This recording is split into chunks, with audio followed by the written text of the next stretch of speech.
बहुत बड़ी है दोस्तों। अमेरिका के पूर्व राष्ट्रपति डोनाल्ड ट्रंप को गिरफ्तार कर लिया गया है। किस मुद्दे पर गिरफ्तार किया गया है और वो किस तरह की मुश्किल में है, इसकी चर्चा कुछ देर बाद, मगर मैं आपको याद दिलाना चाहूंगा कि ट्रंप अमेरिकी इतिहास के एकमात्र ऐसे राष्ट्रपति थे जिन्हें उनके चुनावों के लिए एक भारतीय प्रधानमंत्री का साथ मिला। जी हाँ, याद कीजिए, ह्यूस्टन टेक्सास में वो विशाल जनसभा, जब मंच पर प्रधानमंत्री नरेंद्र मोदी और डोनाल्ड ट्रंप दोनों मौजूद थे और इसी मंच से प्रधानमंत्री ने ऐलान किया था अब की बार ट्रंप सरकार। मोदी सरकार ने अपने पूरे कार्यकाल में, जब से 2016 से ट्रंप जो है सत्ता में आए थे, अमेरिकी राष्ट्रपति डोनाल्ड ट्रंप की नीतियों का पूरा समर्थन किया था। यहां तक कि जैसे मैंने आपको बताया, चुनावी कैंपेनिंग में भी प्रधानमंत्री ने ऐलान कर दिया था अब की बार ट्रंप सरकार, और अब डोनाल्ड ट्रंप को जेल जाना पड़ रहा है।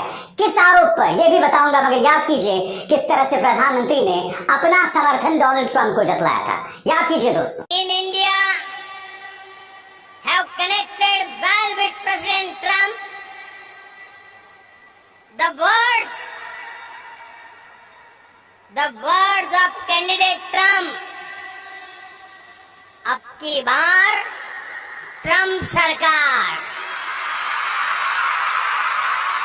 और बात यहां नहीं रुकी थी, याद कीजिएगा, जब देश में कोरोना अपने पैर पसार रहा था, उसी वक्त डोनाल्ड ट्रंप को गुजरात बुलाया जाता है। और कोरोना जब अपने पैर पसार रहा था, तब आपको याद होगा प्रधानमंत्री नरेंद्र मोदी ने गुजरात के क्रिकेट स्टेडियम में, मोटेरा स्टेडियम में, किस तरह से डोनाल्ड ट्रंप का स्वागत किया था। जी हाँ, माय फ्रेंड डोनाल्ड ट्रंप कहा था उस वक्त प्रधानमंत्री नरेंद्र मोदी ने। पूरी भीड़ को वहां बुलाया गया था। और बात यहां नहीं रुकी थी, आपको याद होगा किस तरह से अहमदाबाद की गरीबी को छुपाने के लिए बाकायदा दीवारें खड़ी कर दी गई थी, कपड़े खड़े कर दिए गए थे, बैनर्स और पोस्टर्स खड़े कर दिए गए थे, ताकि अगर डोनाल्ड ट्रंप वहां से गुजरे तो उस गरीबी को ना देख सकें। ये सब तमाशा हुआ था डोनाल्ड ट्रंप के लिए, और अब वो डोनाल्ड ट्रंप गिरफ्तार हो गया है। आज ये खबर की चर्चा मैं आपसे क्यों कर रहा हूं दोस्तों, क्योंकि अब से कुछ ही दिनों पहले इसराइल में वहां की जनता ने वहां के तथाकथित कट्टर राष्ट्रवादी प्रधानमंत्री बेंजामिन नेतन्याहू के खिलाफ झंडा बुलंद किया था। उसकी भी मैं चर्चा करूंगा, मगर सबसे पहले मैं आपको बतलाना चाहता हूं कि डोनाल्ड ट्रंप को दरअसल क्यों गिरफ्तार किया गया है। मामला बहुत शर्मनाक है, मगर मुद्दा सिर्फ इतना नहीं है दोस्तों। आने वाले दिनों में दो और बड़े मुद्दे आ रहे हैं, और वो डोनाल्ड ट्रंप के लिए जबरदस्त मुश्किल का सबब बन सकते हैं। मगर सबसे पहले मैं आपको बतलाना चाहता हूं कि अमेरिकी राष्ट्रपति डोनाल्ड ट्रंप को क्यों गिरफ्तार किया गया है। आपके स्क्रीन पर अमेरिका के पूर्व राष्ट्रपति डोनाल्ड ट्रंप पर आरोप है कि उन्होंने 2016 में राष्ट्रपति चुनाव के दौरान पॉर्न फिल्मों की एक्ट्रेस स्टॉर्मी डैनियल्स को अपना मुंह बंद करने के लिए $1,30,000 दिए थे। ट्रंप ने ये पैसे अपने वकील माइकल कोहेन के जरिए दिए थे। इससे पहले स्टॉर्मी डैनियल्स ने दावा किया था कि ट्रंप ने 2006 में उनके साथ संबंध बनाए थे, और ये पैसे उसे अपना मुंह बंद रखने के लिए दिए गए थे। अब दिक्कत क्या है दोस्तों, कि अगर आपके किसी के साथ संबंध हैं और आप नहीं चाहते कि वो संबंध सार्वजनिक हो, खासकर अगर आपके संबंध एक पॉर्न एक्ट्रेस के साथ हो, जी हाँ, और अगर आप नहीं चाहते कि जनता को ये पता चले, और अगर आप उसे पैसे दें, तो ये गैर कानूनी नहीं है। गैर कानूनी क्या है मैं आपको बताता हूं आपके स्क्रीन पर। खास बात यह है कि ऐसा करना गैर कानूनी नहीं है, लेकिन समस्या यह है कि ट्रंप ने कोहेन को ये पैसे दिए तो रिकॉर्ड में इसका जिक्र कानूनी फीस के तौर पर किया गया। इसका मतलब कि ट्रंप बिजनेस रिकॉर्ड्स में फर्जीवाड़ा कर रहे थे। पॉर्न एक्ट्रेस, यानी कि अगर मैं हिंदी में इसका सरल अनुवाद करूं, जो नग्न फिल्में होते हैं जिसमें शारीरिक नग्नता दिखाई जाती है, उसमें काम करने वाली एक्ट्रेस को अगर आप पैसे दे रहे हैं, और पैसे ये कहकर दे रहे हैं कि भाई आपके और मेरे संबंध थे, इसकी चर्चा आप बाहर मत कीजिएगा, ये गैर कानूनी नहीं है, मगर आप उसे एक बिजनेस ट्रांजैक्शन का हिस्सा बताएं तो वो फर्जीवाड़ा माना जाता है। इसलिए डोनाल्ड ट्रंप को गिरफ्तार किया गया है। और एक जमाने में प्रधानमंत्री के परम मित्र रहे डोनाल्ड ट्रंप की मुश्किलें यहाँ खत्म नहीं हो रही हैं। दो और मुश्किलें हैं, एक एक करके वो आपके स्क्रीन पर आ रही हैं। Manhattan district attorney Alvin Bragg ने आरोप लगाया है कि ट्रंप ने अपने 2016 के राष्ट्रपति अभियान को बढ़ावा देने के लिए 2 साल की योजना में नकारात्मक सूचनाओं को दबाया। याद कीजिए दोस्तों, 2016 में जब डोनाल्ड ट्रंप जीते थे तो इस वक्त एक खबर सामने आई थी कि किस तरह से रशियन एजेंसीज के जरिए चुनाव के नतीजों को पलटा गया, उसको प्रभावित किया गया। रशियन एजेंसीज इसके पीछे लगी हुई थी। यह भी आरोप लगाया जा रहा था कि डोनाल्ड ट्रंप और रूसी राष्ट्रपति व्लादिमीर पुतिन के बीच में पर्दे के पीछे कोई डील थी। मगर डोनाल्ड ट्रंप की मुश्किलें सिर्फ यहां खत्म नहीं हो रही हैं दोस्तों, एक और आरोप है और ये अपने आप में बहुत गंभीर आरोप है। और वो आरोप क्या है आपके स्क्रीन पर। ट्रंप जॉर्जिया में एक काउंटी अभियोजक द्वारा एक अलग आपराधिक जांच का सामना कर रहे हैं कि क्या उन्होंने राज्य में अपनी 2020 की चुनावी हार को टालने की कोशिश की। याद कीजिए दोस्तों, जब 2020 में जो बाइडेन ने डोनाल्ड ट्रंप को हरा दिया था चुनावों में, तब आपको याद होगा डोनाल्ड ट्रंप लगातार कह रहे थे कि मैं तो जीत गया हूं, मैं हारा नहीं हूं। नतीजा ये हुआ था, जब चुनावी नतीजे आए थे तब इन तस्वीरों को देखिए किस तरह से कैपिटल हाउस में यानी अमेरिकी संसद में ट्रंप समर्थकों ने धावा बोल दिया था। पुलिस को एक्शन भी लेना पड़ा था और उस गोलीबारी में कुछ लोग मारे भी गए थे। ये सब हरकतें हुई थी दोस्तों। डोनाल्ड ट्रंप उस वक्त लगातार भड़काऊ बयान दे रहे थे, वो अपनी हार को पचा नहीं पा रहे थे। नतीजा इस तरह की अराजकता जो आज तक अमेरिकी इतिहास में नहीं देखी। ये आदमी अपनी हार का सामना तक नहीं कर पा रहा था, उसे पचा नहीं पा रहा था, इसीलिए इस तरह की अनर्गल बातें कर रहा था। अब उसने ये तक कह दिया है कि अमेरिका नर्क की तरफ जा रहा है। अमेरिकी राष्ट्रपति जो बाइडेन पर हमला करते हुए पूर्व अमेरिकी राष्ट्रपति डोनाल्ड ट्रंप ने क्या कहा है आपके स्क्रीन पर। अमेरिका के पूर्व राष्ट्रपति डोनाल्ड ट्रंप इन दिनों से फिर मुश्किल में दिखाई दे रहे हैं। इस बीच उन्होंने अमेरिका के मौजूदा राष्ट्रपति जो बाइडेन पर हमला बोलते हुए कहा कि देश नर्क में जा रहा है। 76 वर्षीय पूर्व राष्ट्रपति डोनाल्ड ट्रंप ने 34 मामलों में दोषी नहीं होने की बात कही। डोनाल्ड ट्रंप ने समर्थकों और मीडिया को अपने फ्लोरिडा घर मार ए लागो से संबोधित किया। और यहां पर डोनाल्ड ट्रंप ने क्या कहा आपके स्क्रीन पर। मैंने कभी नहीं सोचा था कि अमेरिका में ऐसा कुछ हो सकता है, कभी नहीं सोचा था कि ऐसा हो सकता है। उन्होंने कहा, मैंने अपने देश की निडरता से रक्षा करने के लिए एकमात्र अपराध किया है। मगर मुद्दा सिर्फ ये नहीं है कि उन्होंने एक पॉर्न एक्ट्रेस को 1,30,000 अपने सरकारी खर्च से दिए। मुद्दा वो नहीं है, फर्जीवाड़ा किया, बिजनेस फर्जीवाड़ा किया। मुद्दा यह है कि साल 2020 में नतीजों की घोषणा में जानबूझकर देरी की गई। और यही नहीं, 2016 के चुनाव में जब वो चुनकर आए थे तो उसमें भी फर्जीवाड़ा किया गया था। ये तमाम आरोप उन पर है और अब ये तमाम आरोप अदालत में है।